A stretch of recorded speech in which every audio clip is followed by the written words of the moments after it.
é uma aula para os meus alunos dos 7º anos A e B do Colégio Noemi Campos. Nós vamos começar então a estudar o livro 2, que é este aqui, ó. Acredito que muitos de vocês já estejam com o livro em mãos e outros não. Quem não está com o livro ainda, eu disponibilizei algumas partes, as partes que nós vamos estudar hoje, no sistema da escola, no Escola Web. Então você pode ir lá, acessar e pegar o material para a gente fazer a leitura, tranquilo?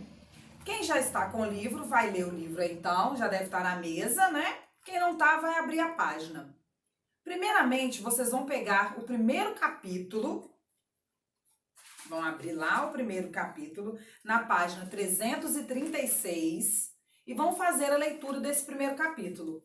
Sabe o que vocês vão fazer agora? Dar um pause nesse vídeo e proceder à leitura, para a gente poder conversar sobre esse assunto com vocês já tendo uma noção do que é que nós vamos falar, tranquilo?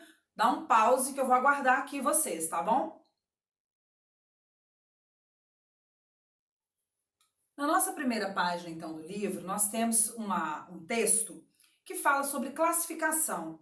Observe que aí não está falando sobre classificação dos seres vivos. Eu tenho umas imagens de peças do nosso vestuário, peças do guarda-roupa. E tem um guarda-roupinha vazio aqui do lado. Qual que é a intenção desse exemplo? Fazer a gente pensar que nós organizamos o nosso guarda-roupas, por exemplo, por categorias. De um lado eu tenho sapatos, de outro eu tenho chinelo, meninas aí tem os sapatilhas de passear, os salto altos, vestidos de festa de um lado, vestido de cotidiano do outro, calça jeans separado de bermuda da roupa da academia. O nosso guarda-roupas, geralmente, ele é organizado através de critérios. Quais são esses critérios? Critérios de uso. Se eu vou para uma festa, se eu vou para academia, se eu vou para a escola, seu uniforme não deve estar misturado junto com as roupas de passear, correto? Isso é uma forma de classificar. Então vocês observem que se eu tenho um guarda-roupas organizado, eu tenho mais facilidade ao acessar os objetos desse guarda-roupas. O mesmo acontece quando eu falo dos seres vivos. Eu preciso criar critérios de classificação dos seres vivos para que outras pessoas consigam saber sobre qual ser vivo eu estou falando e que facilite também a minha pesquisa. Se eu coloco no Google agora, por exemplo, mamíferos, eu tenho muito mais chance de encontrar uma vaca do que se eu colocar lá animais. Então a classificação facilita o acesso à informação. Então, quais são os critérios utilizados para classificar os seres vivos? Observe na página 338, no texto, critério para classificação dos seres vivos, que eu tenho aspectos morfológicos. Quais são os aspectos morfológicos? Aspectos relacionados à forma do corpo. Se tem 4 patas, se não tem patas, se tem 5 dedos, se tem nadadeiras. Esses são critérios morfológicos. Tenho critérios fisiológicos. Fisiológicos é como funciona a respiração, como funciona a digestão. Aspectos comportamentais, se ele nada, se ele voa, como que ele caça seu alimento, a sua presa. E também aspectos genéticos. Os aspectos genéticos estão relacionados aos genes, aqueles que serão estudados no laboratório.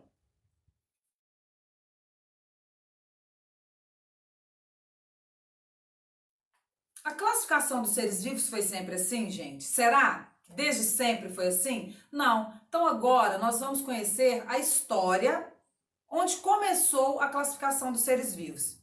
Observem que classificar é quase que uma atitude inata a nós atualmente. Eu estou na escola, eu estou no shopping, quando eu vou me referir a alguém, automaticamente eu classifico. Olha aquela moça alta, aquela moça baixa.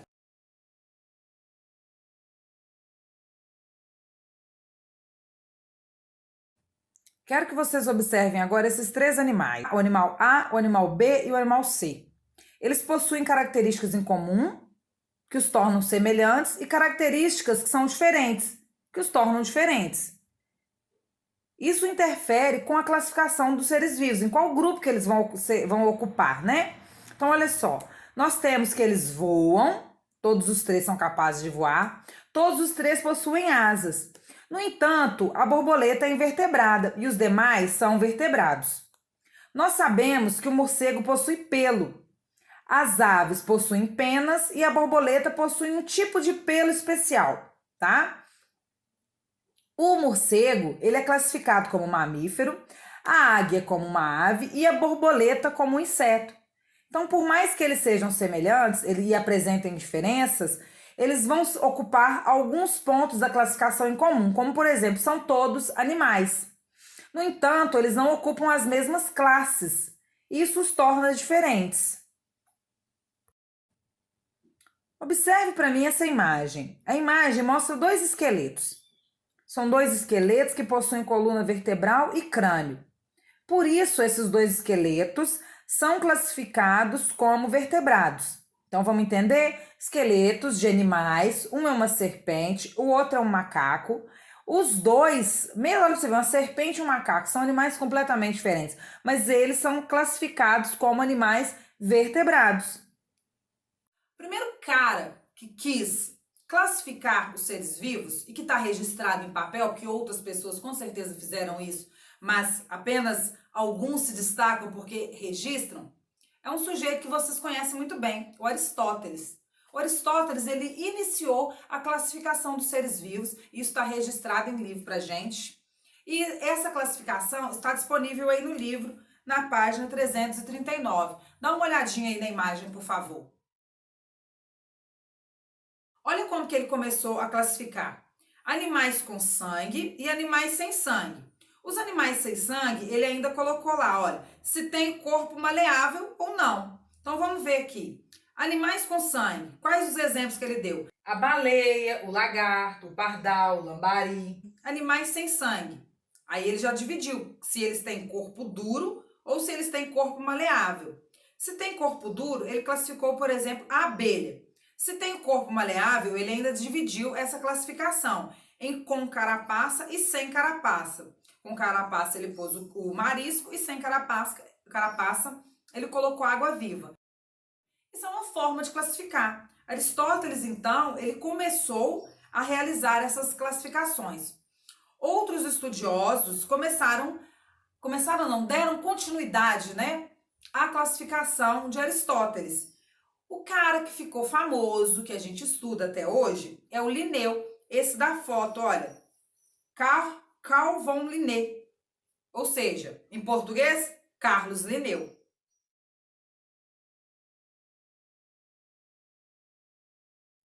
O sistema de classificação de Carlos Linneu é utilizado até hoje, claro que com algumas implementações. Observem que ele deu início a esses estudos em 1735. Então, tem bastante tempo, a gente está em 2020, de lá para cá muita coisa mudou. Graças principalmente à biotecnologia, aos estudos em laboratório. Então, hoje, por mais que eu olhe para um animal e perceba que eles são iguais, classifique eles como representantes do mesmo reino, do mesmo gênero, da mesma espécie, eu ainda tenho critérios genéticos que podem me mostrar se eles têm maior ou menor parentesco evolutivo. Olha aí na página 340 a classificação do Linné. Essas bolinhas coloridas que parecem inclusive aqueles conjuntos da matemática, observem aí para mim. Quais são os níveis de classificação então? As diferentes categorias de classificação são chamadas de categorias taxonômicas ou taxon e foram ampliadas em relação à proposta de Linneu. No atual sistema de classificação, as espécies semelhantes são agrupadas em um mesmo gênero. Se os gêneros são semelhantes, eles são agrupados em uma mesma família. Se as famílias são semelhantes, elas são reunidas em uma ordem. Se essas ordens também são semelhantes, elas vão ser agrupadas em uma classe. E assim vai acontecendo pela frente, de modo que todas as classes semelhantes constituem um filo e os filos semelhantes constituem um reino. Observem esse desenho, todo coloridinho aí do lado, na página 340, que ele mostra os níveis de classificação biológica. Temos um exemplo que ficou muito legal também na página 340. Observem aí, o lobo-guará e o peixe-boi.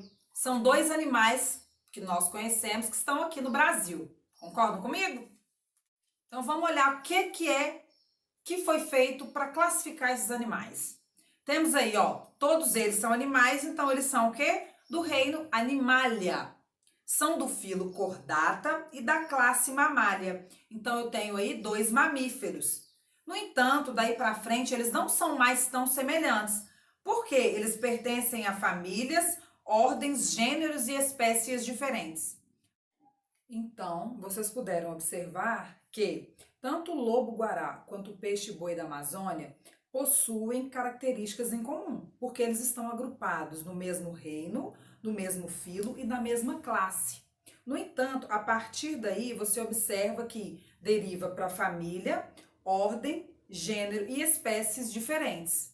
Então, nós já vimos o que eles têm em comum na classificação dos seres vivos e o que eles possuem de diferente.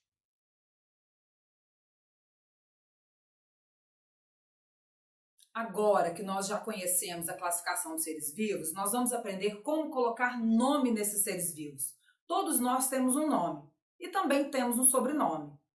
O nosso nome e o sobrenome é a forma mais fácil que nós temos de referir a uma pessoa. Por exemplo, Darlene. Vamos pensar que tenha 2 Darlenes numa sala. Muito pouco provável, porque esse nome não é muito comum, né? Mas vamos pensar que tenha. O que vai diferenciar uma Darlene da outra? O sobrenome. Então, Darlene Carvalho e Darlene Oliveira, por exemplo. São 2 nomes diferentes. Eu vou querer que vocês façam a seguinte analogia. Darlene seria o gênero e Carvalho seria a espécie. Assim que os seres vivos são classificados.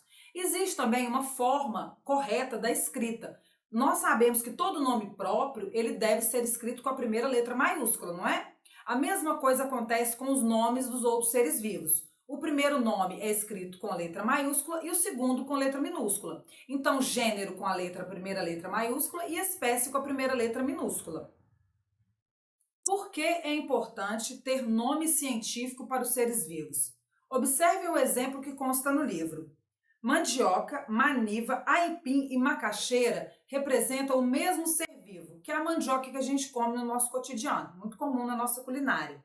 Observe que são vários nomes que se referem à mesma coisa. Vamos pensar que você esteja viajando e alguém te ofereça macaxeira no restaurante. Talvez você esteja com fome e não vá comer por não conhecer o nome. Então, os seres vivos, para serem estudados nos nossos livros de ciências, de biologia, nos congressos relacionados, eles precisam de nome científico. E o nome científico desses seres vivos, ele é escrito em latim, para não acontecer esse tipo de confusão. Eu vou colocar para vocês agora um trecho de um filme que é muito conhecido, que vocês vão poder compreender a importância de utilizar o latim para denominar os seres vivos. Conceito de estratégia, em grego, estratégia, em latim, stratégie, em francês, stratégie. O senhor está anotando? Sim, senhor. Vou pedir isso na prova. Em inglês, strategy. Em alemão, stratégia. Em italiano, estratégia. Em espanhol, estratégia. Senhor coordenador, Pois não, o meu senhor 05 está dormindo.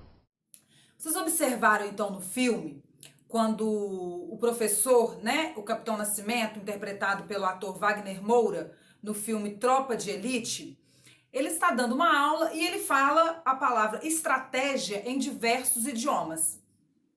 No entanto, um desses idiomas, que é o latim, é uma língua morta.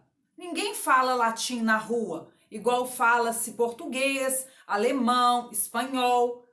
As pessoas continuam falando essa língua, portanto, essa língua muda. O latim não. Como é uma língua que não é falada, ela não sofre modificação. Então, quando eu coloco um nome de um ser vivo, no caso, gênero e uma espécie em latim, não vai sofrer modificação. Por quê? Porque ninguém fala.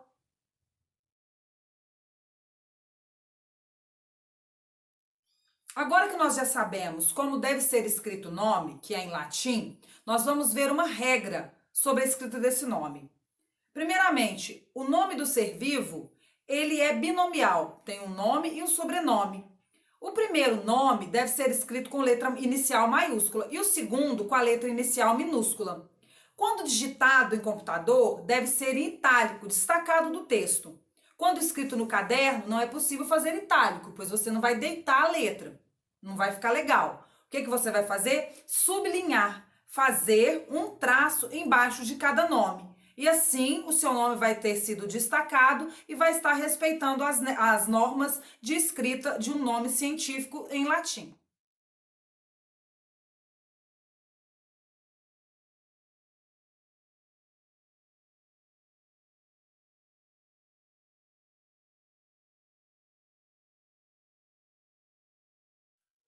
Agora que nós já conhecemos a forma de classificar os seres vivos, nós vamos conhecer quais são os reinos. A princípio, vamos estudar 5 reinos. Dá uma olhadinha no livro, na página 341, para a gente conhecer os reinos. Reino Monera, Reino Protista, Reino Fungi, Planta e Animalia. Já no ensino médio, vocês vão conhecer uma classificação acima de reino, chamada de domínio. Nela, os procariontes serão divididos em 2 domínios, o Arquea e o Bactéria, e os demais seres vivos serão classificados no domínio Eucária. O reino Monera agrupa seres unicelulares, procariontes, autotróficos ou heterotróficos. Autotróficos são aqueles seres capazes de sintetizar glicose a partir de uma energia e um elemento inorgânico. Vamos lembrar que a glicose é um elemento orgânico. No reino protista, eu tenho seres unicelulares ou pluricelulares, eucariontes, autotróficos ou heterotróficos. No reino protista, eu tenho as algas e os protozoários. No reino fungi, eu tenho os fungos, que podem ser unicelulares ou pluricelulares, eucariontes e heterotróficos. Então, eu não tenho fungos capazes de realizar fotossíntese. No reino planta, eu tenho seres pluricelulares, eucariontes e autotróficos. No animária, os pluricelulares, eucariontes e autotróficos. Na página 342, nós temos uma imagem com a representação de uma árvore filogenética. Dá uma olhadinha nela. A raiz dessa árvore, eu obtenho o ancestral comum de todos os seres vivos. A partir dessa raiz, que eu tenho um tronco e vários galhos, eu vou poder observar os seres vivos que foram se desenvolvendo ao longo da evolução, como os vertebrados, os basidiomicetos, que pertencem ao reino dos fungos, as angiospermas, que pertencem ao reino das plantas, as algas verdes, que são protistas, e assim por diante. Agora que nós já aprendemos como classificar os seres vivos, nós vamos fazer um para casa. Vocês vão fazer as questões de número 1 e 2 da página 350 e vamos corrigi-las no nosso próximo encontro. Agradeço a atenção de vocês, até a próxima!